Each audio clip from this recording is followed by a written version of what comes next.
Olá. Bom, eu vou começar porque para quem assistir a live, mas depois não conseguir assistir, eu vou jogar isso aqui lá pro YouTube, tá bom? A ideia hoje aqui é a gente falar sobre principalmente dos adolescentes e relacionado com os adolescentes a questão da preguiça.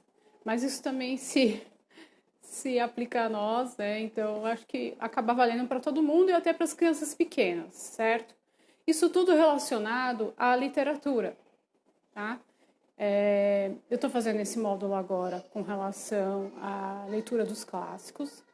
E aí o professor começou a falar sobre a questão dos adolescentes e a preguiça. Mas isso, eu não sei vocês, mas aqui na minha casa, às vezes eu percebo uma certa resistência com a questão da leitura em geral, tá? Então eu vou jogar aqui a leitura, e porque a leitura ela é fundamental. Então a gente tem que insistir, tá? Então, na verdade, assim, hoje a gente vai conversar sobre esse panorama. Com o que a gente está lidando, e eu vou dar algumas ideias do que pode ser feito até a idade das minhas, que é a minha experiência, né? Eu não tenho ainda filhos adolescentes, mas eu tenho uma pré-adolescente e uma com de 8 para 9 anos, tá bom? Ah, Dê, manda um beijo para ele, um abraço para você, um abraço para ele também, tá bom? Então vamos lá? Tá bom, eu mando um abraço para todo mundo. Então a questão é a seguinte, eu queria ler para vocês, só para a gente dar um início, porque às vezes as pessoas me vêm falando de literatura e acham que é bobagem, é uma encheção de saco, e na verdade não é. É algo muito sério. O que, filho? A Rafa tá aqui, gente. Mas vamos lá, então. Depois você fala? Então tá. Eu vou ler aqui para vocês uma parte, na verdade a orelha desse livro aqui, tá? A Imaginação Educada, do Northrop Frye, tá? Esse autor, ele é um autor canadense, ele é um crítico literário. Então, eu ouvi falar sobre esse livro há 3 anos atrás, 3 anos nos quebrados, o professor Francisco Corsen falou desse livro aqui. Eu tentei ler 3 anos atrás, não consegui, e agora eu peguei para ler, tá? E a orelha dele é bem interessante. Olha o que ele diz.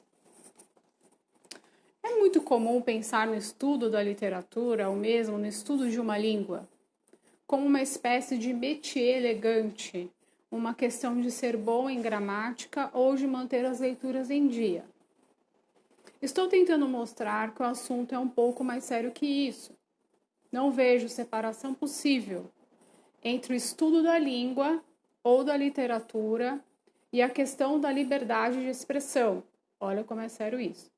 Que todos sabemos ser fundamental para a nossa sociedade. Liberdade nada tem a ver com falta de exercício. Ela é produto de exercício. Não se é livre para ir e vir, a menos que se tenha aprendido a andar. E não se é livre para tocar piano, a menos que se pratique. Ninguém é capaz de manifestar liberdade de expressão, a menos que saiba usar a linguagem. E esse conhecimento não é uma dádiva, precisa ser aprendido e trabalhado. Tudo quanto o homem faz que vale a pena ser feito é algum tipo de construção. E a imaginação é o poder construtivo da mente liberada para se dedicar à pura construção, a construção por si. As unidades não precisam ser palavras, podem ser números, ou tons, ou cores, ou tijolos, ou peças de mármore. Mal se entenderá como a imaginação opera com as palavras antes de entender como ela opera com essas outras unidades. Então, a imaginação, vocês imaginam o seguinte, Michelangelo, quando ele foi fazer as pinturas e as esculturas, ele imaginou primeiro. Na mente dele, ele imaginou para poder realizar aquelas obras. Quando, por exemplo, você tem um objetivo, eu vou guardar dinheiro esse ano para comprar um carro novo. Você usou a sua imaginação, nós usamos a nossa imaginação. Quando a gente lê a Bíblia, a gente tem que usar a imaginação. Se a gente pegar ali a Bíblia e ler numa tacada só, a gente não vai absorver aquilo que está escrito ali. Então, tudo é imaginação. E o que vai enriquecer a nossa imaginação? A leitura. Então, nós temos dois problemas. Nós temos um problema de linguagem, que a pessoa que ela não conhece bem a sua língua, ela não vai ler bem. E se ela não ler bem, ela não vai ter um bom imaginário. E não tendo um bom imaginário, ela vai ser uma pessoa... Ela corre o risco de não viver a plenitude do que ela pode viver. Para quem é cristão e está aqui, vamos fazer um paralelo isso com a palavra de Deus. Quem é o verbo? O verbo de Deus. É Jesus. Por que a linguagem hoje é tão atacada? Por que hoje a linguagem é tão mal ensinada? Por que as crianças não sabem escrever com letras de mão? Por que a caligrafia ela não é mais utilizada? É uma coisa hostilizada. Por que as crianças leem livros que eu tenho vergonha? Né? Eu vou falar agora, eu, Cristiane, como adolescente. Eu não li os clássicos. Eu não li os clássicos quando adolescente. Fui fazer um colégio técnico. Tive uma professora muito boa de português, que foi minha professora Sirênia. Excelente professora. Mas acho que por conta de estudar num colégio que formava uma pessoa técnica, eu não li. Eu li a Luft, ela passou, li um pouco de Shakespeare, li Clarice Lispector. Né? Lembro de ter lido Machado de Assis no primeiro colegial, porque eu fiz o primeiro colegial, depois entrei no colégio técnico e refiz o primeiro colegial, e que foi um saco. Né? Então, a gente vai falar da preguiça. Mas por que essa preguiça é gerada? Então, eu estou colocando aqui toda a questão da linguagem, da literatura, porque é importante. Se você e seu filho, ele é podado nessa questão da literatura, saiba que o imaginário dele vai ser destruído, na verdade. Ele vai ser destruído.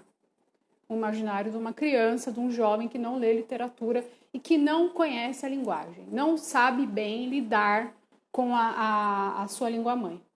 Tá? Tô falando isso de cátedra, porque isso aconteceu comigo, tá certo? Então, eu li aqui um texto desse livro, tá? Essa live eu vou deixar depois no YouTube, então, se você não pode assistir agora, fique à vontade. Eu tô fazendo isso porque é uma facilidade para mim, para minha rotina, tá bom? E a ideia é o quê? Aqui. Como um dia uma pessoa me ajudou e me despertou para isso, que foi o professor Francisco Escorsim, se vocês não conhecem, sigam o professor Francisco Escorsim. Ele cuida dos náufragos, os náufragos lá aqui no Instagram, com o J. E ele é um professor que fala de imaginário e de literatura. Tá? Então, a minha ideia é essa. Na minha pequeneza, eu não sou especialista, como eu já disse em outros vídeos, eu sou uma curiosa. Muito curiosa, estudiosa e esforçada. Isso eu sou. Mas é porque eu vejo já resultado na minha vida. Tá? Da questão do uso da literatura até como cura para mim. Deus fala comigo através da literatura. Tá certo? Então, assim... hoje a gente vai falar sobre para quem tem filho adolescente ou para quem é professor de adolescente, mas também vale para as crianças aqui, tá?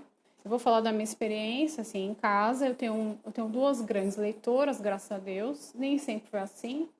Isabela sempre leu muito, mas a Rafa não. Então, o que eu fazia? Não gostou? Larga.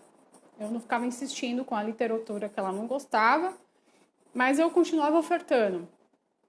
Até que ela pegou gosto, né? Então, hoje a gente está no dia 19 de março, a Rafa, até hoje, nesse ano, ela já leu mais de 39 livros, tá? Uma criança que não gostava de ler, tá?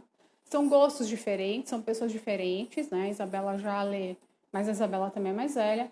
já lê coisa mais pesada, mas o importante é a semente, né? Não tirar essa semente, dar o exemplo. Também a criança não vai ler se você não gosta de ler. Não vai ler. Não vai ler, tá? Se o seu filho não tiver com o livro na mão, mas tiver com o celular e você passando, ele vai querer isso. Agora, se ele estiver comprando um livro, se ele estiver lendo, anotando, eu não tenho muito com quem conversar sobre as minhas leituras, aí eu venho até pra cá, até pra extravasar um pouco, mas porque é difícil, né, a gente encontrar pessoas que queiram ou que estejam lendo os mesmos livros. Então a gente tem que dar os pulos, tá? Mas a ideia é essa aqui hoje, é falar sobre quem nós ensinamos, com foco nos adolescentes, tá?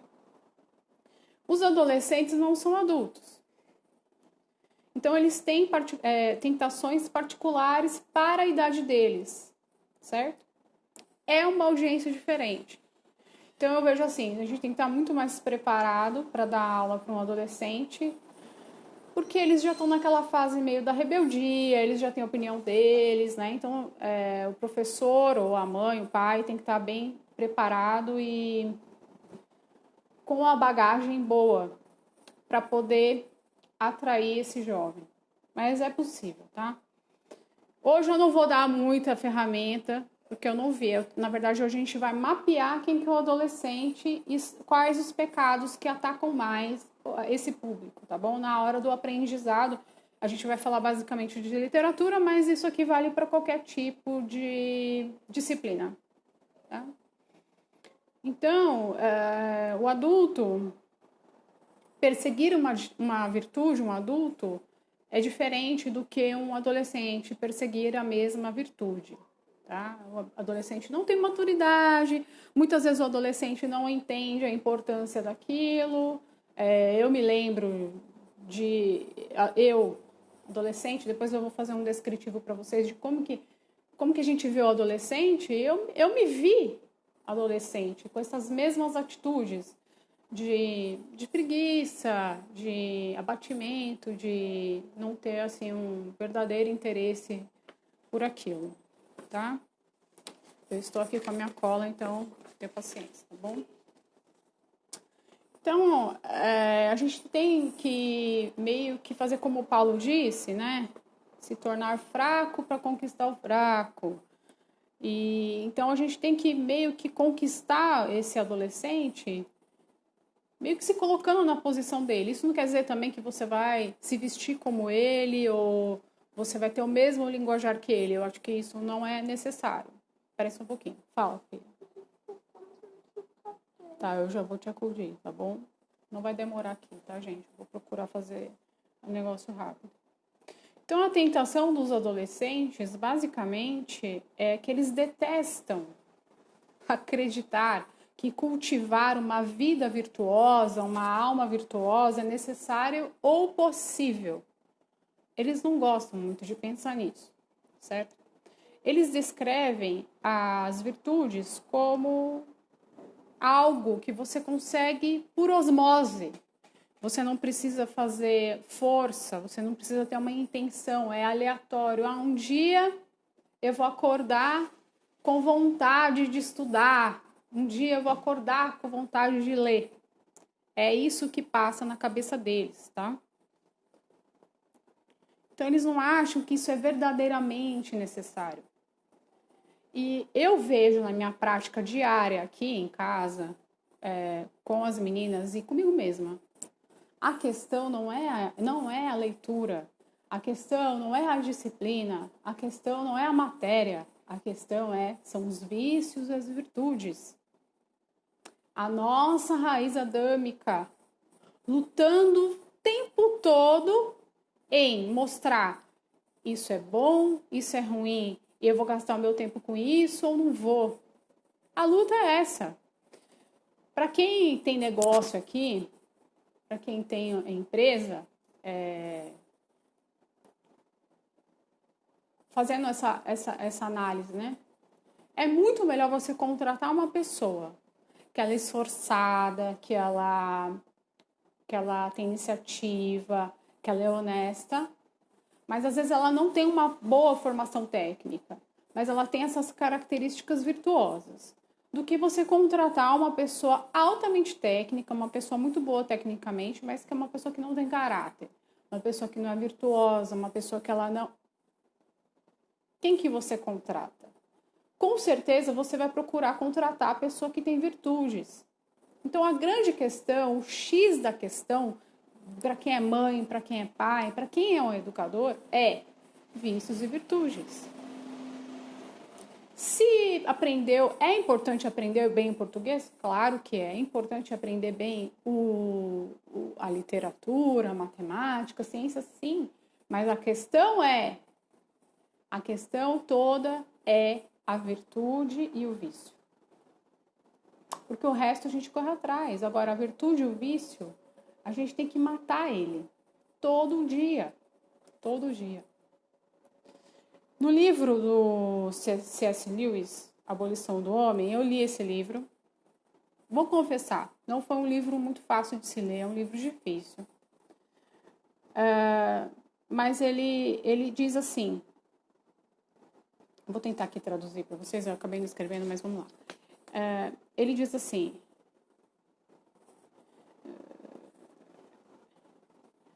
que a grande dificuldade de um professor lidando com a juventude é irrigar desertos.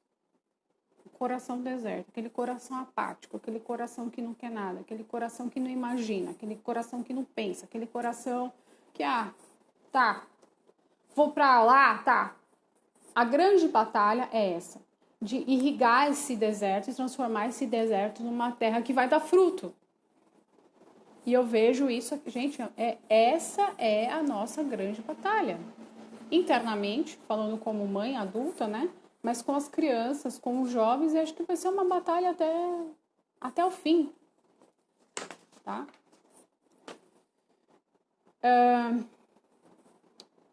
Dorothy Sayers, que foi a amiga, né, de C.S. Lewis e do Tolkien, e ela falou muito sobre educação clássica, e educação clássica a gente fala que tenta fazer, porque não é uma coisa que, esse é o modelo pronto. Pessoas seguem linhas diferentes, né? Eu digo assim, eu tento fazer educação clássica. E a Dorothy fez um essay, né? Ela escreveu lá um texto falando das ferramentas perdidas do aprendizado. E ela escreveu um outro texto chamado Os Outros 6 Pecados Mortais.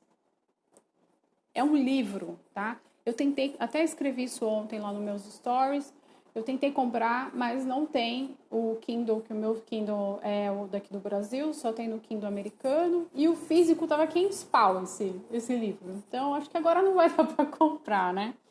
Mas então eu vou ler aqui o que está escrito falando sobre esse paper que ela escreveu. Ela diz assim, esse pecado, que é o akídia ou a preguiça, esse é o pecado que não acredita em nada, que não liga para nada, que busca não conhecer nada, quer dizer, não busca, né? Interfere em nada, não se alegra com nada, não ama nada, não odeia nada, não acha propósito em nada, vive para nada e mantém-se vivo somente porque não há nada pelo que morrer. Meu Deus do céu, é terrível isso. É terrível. Muitas vezes eu ia para a escola assim. Eu fiz minha faculdade de engenharia assim. Meu Deus, o que é isso? Para onde que eu tô indo? Apático, né? É uma preguiça que é uma apatia, que é quase uma depressão. Esse tipo de pecado, essa preguiça, ela fica entre a virtude e o vício. Porque a gente leu aqui, nem odiar nada, nem odiar odeia. Vai como que deixa a vida me levar. Existe uma falta de desejo pelo que é bom. Então não é só preguiça também, né? Tem mesmo uma questão do vício, né? É uma indolência, é uma preguiça, é uma ociosidade. E a gente vê muito isso hoje, né? Eu sinceramente, assim, eu detesto esse termo adolescente. Eu acho que é um termo que dá margem para que, eu tô liberado de tudo, eu posso ser grosseiro, eu posso fechar a porta na cara do meu pai e da minha mãe. É um termo moderno, né? Porque antigamente as meninas, para quem não leu a Anne de Green Gables, eu indico que leia. Ali você vê como que era uma menina com seus 16 anos. A Anne com 16 anos foi dar aula. A Laura Ingalls, a mesma coisa. Muito jovem foi dar aula. Com 16 anos. Então, e era adolescente, mas já tinha toda uma bagagem, uma formação para servir ao próximo. Né? E hoje a gente vê o quê? O adolescente, meu, me dá. Mas isso com certeza vai gerar essa preguiça, essa apatia. Não serve ninguém. O Ítalo mesmo, né? Eu tô lendo o livro do Ítalo, Guerrilla Way, ele coloca lá que... E até esses dias, um dia desse a Samia colocou um vídeo dos meninos comendo bolo. Um fez aniversário, e eles iam montar o bolo, veio um kit, e eles arrumando a cozinha depois. Aí, eu não sei se foi a Samia ou foi ele, falou, você não deixa o seu filho fazer quando é pequeno, não deixa enxugar uma louça, não deixa arrumar uma mesa, não deixa dobrar uma roupa, não deixa cuidar do seu armário, e depois você quer que ele dê um jeito, que faça um plim, quando ele é adolescente, ele se torne uma pessoa com iniciativa, que serve, que tem um coração de servo. Ele vai ter? Não vai. Então, na verdade, começa lá atrás. Olha o perigo, né? Então, quando a gente deixa a criança na vontade dela, ela vai se tornar um adolescente insolente, ocioso, preguiçoso, tá? É fácil? Não é. Não é fácil. Por exemplo, as meninas aqui em casa me ajudam, né? Então, a louça, no seco, agora até, por exemplo, copo, prato, essas coisas, tem que lavar, colocar na lava-louça. A gente tem lava-louça, então, eu não faziam antes, agora estão fazendo. Por quê? Porque eu quero evitar esse problema da adolescência lá, indolência, ociosidade lá na frente. Tem que ter ocupação, tem que se ocupar, tem que servir ao outro. É para isso que a gente serve. Ser cristão é isso. Servir ao outro. Né?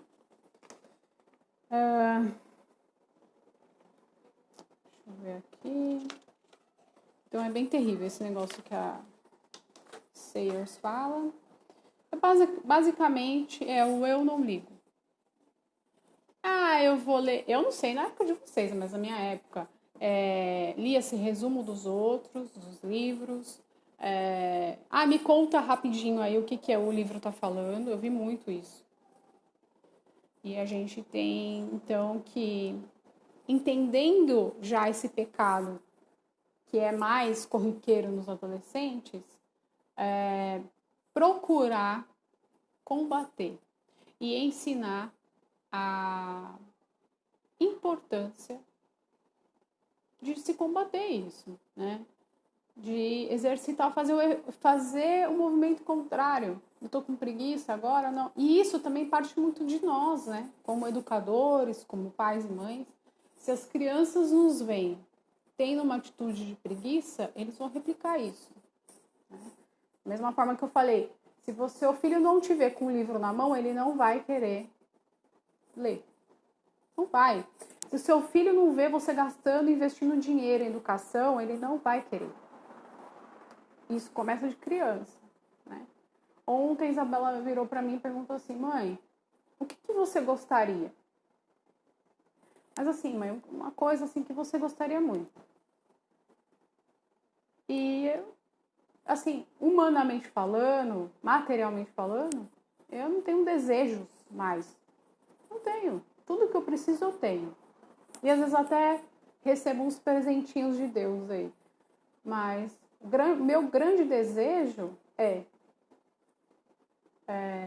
me dedicar à literatura, que é o que eu gosto, mas ver as minhas filhas amadurecidas, servindo a Deus e servindo ao próximo. É esse o desejo do meu coração. É esse. Nos tempos que a gente está vivendo, né? Eu só quero isso. Eu não quero mais nada. Tá ótimo, assim. Tá ótimo. tá bom? Então é isso. Na verdade, hoje então foi para dar um panorama do que é o adolescente e a grande questão e cerne do adolescente com relação à preguiça.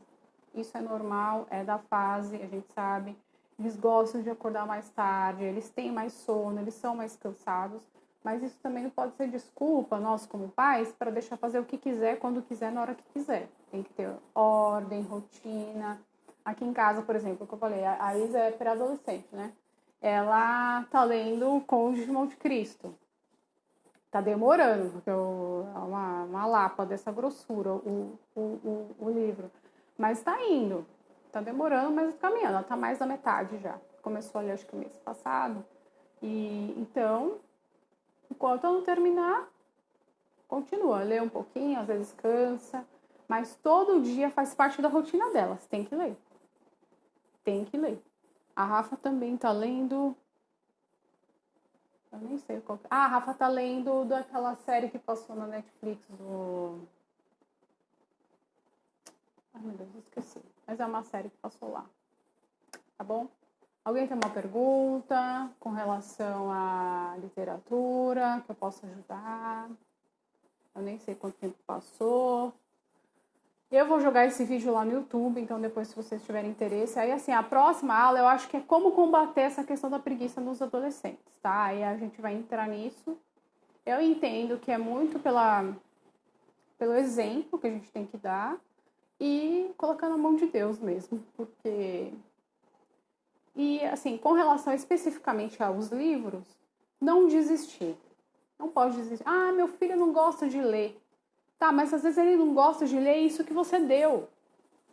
Então, às vezes, nem vale a pena muito você gastar dinheiro comprando um livro novo. Compra usado, vai no sebo, compra.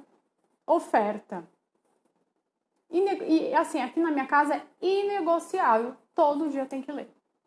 Todo dia tem que ler, faz parte da rotina. Tá bom? Quem tá online? Tem duas pessoas online.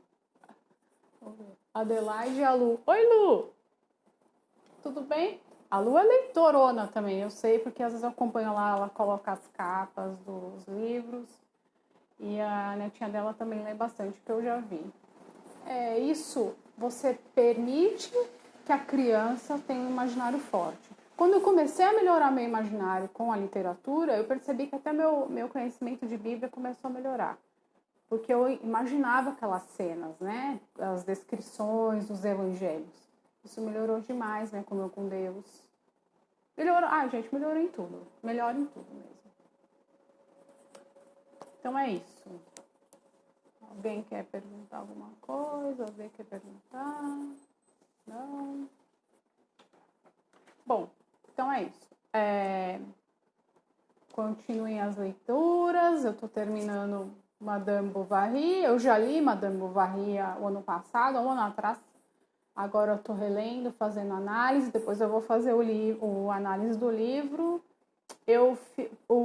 A live da análise da Jane Eyre tá lá no meu YouTube. Se procurar lá, é Pílula Vermelha Homeschooling, se eu não me engano, no YouTube. Procura lá, tá lá o último vídeo da análise da Jane Eyre. E assim, né? Madame Bovary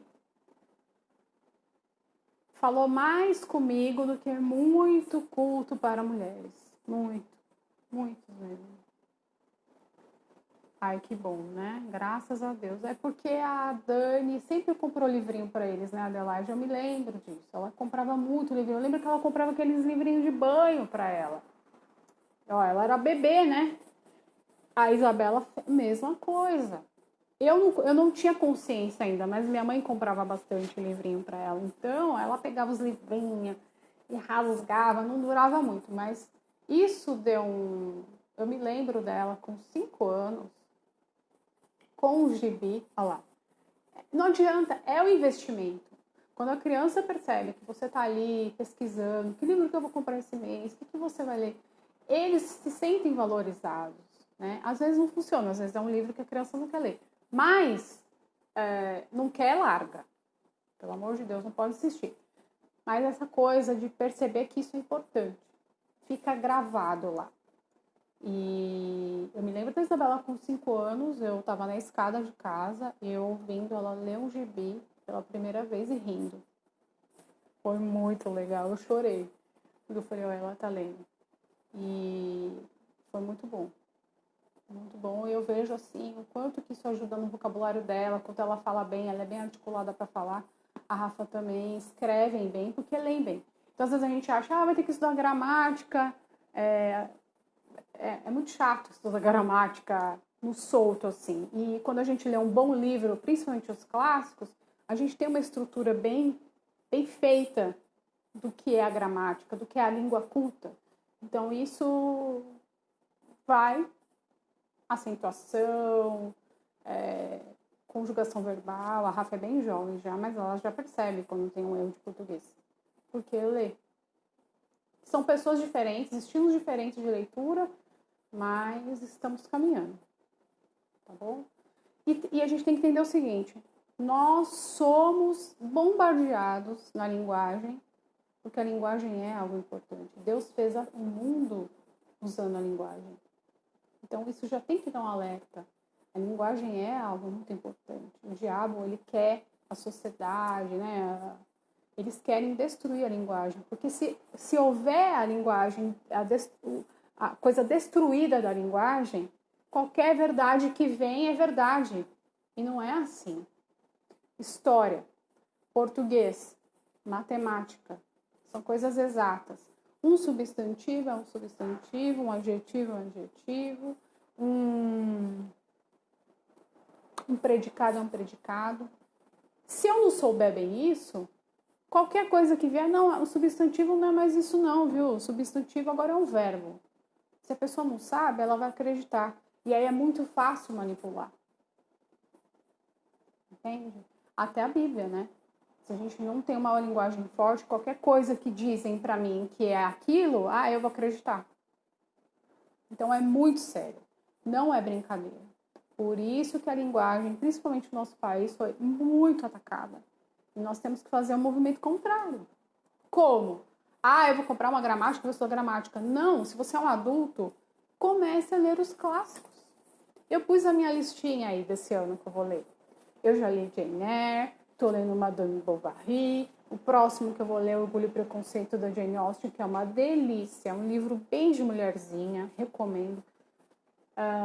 Depois eu vou ler A Letra Escarlate, que eu estou lendo Uma Boazinha e uma Perigosa. Tá? Uma Boazinha e uma Perigosa. Jane Eyre falou muito comigo com relação a esse amor de Deus, a buscar a Deus, a ter um coração segundo Cristo, né? Ter uma vida sendo imitadora de Cristo. A Bovary já é o contrário, né? Você já vê todos os pecados ali, aquela mente infantilizada, narcisista, confusa. Comece com Orgulho e Preconceito, é um excelente livro. Depois leia Bovary. Bovary mata. Você tem que matar a desgraçada, porque a desgraçada tá dentro da gente, porque a gente foi criada no feminismo. Eu tô matando mais um pedaço da Bovary na minha vida agora esse mês. Eu acho que até o fim do mês eu termino. Terminando o livro, eu vou fazer análise. Comece com os clássicos. Eu não quero estudar gramática, gramática é um saco. Então, vou salvar, Camila. Vou jogar lá no YouTube. Por isso que eu tô fazendo live. A live nem entra muita gente. Eu até gostaria de agradecer vocês que estão aqui. Mas eu vou jogar tudo lá. Eu ficava fazendo stories, aí vira um monte de destaque e fica um saco, né? Então, quem quiser, depois entra lá. E às vezes a gente recebe mensagem de outras mães com dúvida. Tem o vídeo salvo, eu já encaminho o vídeo. Já tá pronto lá. Não fica fazendo retrabalho, porque a gente não tem tempo, né? Tá? Então, você quer começar a sua vida? Então, eu li aqui no começo, depois vocês vão ver lá no YouTube. Não é uma questão de ser elitista, de querer ser inteligentinho, eu quero ser cultinho. Não, é uma questão de responsabilidade humana. Na sociedade que estamos vivendo, que a gente é atacado constantemente na linguagem, nós temos uma obrigação. E a obrigação qual é? Pelo amor de Deus, não me leia livro de 50 anos para cá. Leia os antigos, os clássicos. Então tem no meu feed, tem a listinha básica que eu coloquei, Jane Eyre, maravilhoso, maravilhoso. Bovary, maravilhoso. Esquadrinha Nossa Alma. Orgulho e Preconceito, já li também, maravilhoso. Jane é uma fofa, bem de mulherzinha. Letra Escarlate, que eu não sei o autor, que eu ainda vou comprar. Depois, Morro dos Ventos Uivantes, que é outra Bronte. Então tem opção. Eu tô fazendo desse jeito chato, analisando, escrevendo. Não quer fazer isso? Eu não fiz isso no passado. Pega e lê. Numa lapada só. Todos esses livros que eu falei, que eu já li, o Bova Hill li em 4 dias. Ano passado. 4 dias eu não vencia. Falei, meu Deus. Ai, desgraça. Sai de mim, demônia. Sai! Porque a gente tá enraizado com esse feminismo, com esse egoísmo, com essa mentalidade de mimimi, de coitadinha, que os outros têm que te servir. Ontem mesmo eu li um pedaço lá, que ódio. Que mulher cretina. Tem que sair da gente.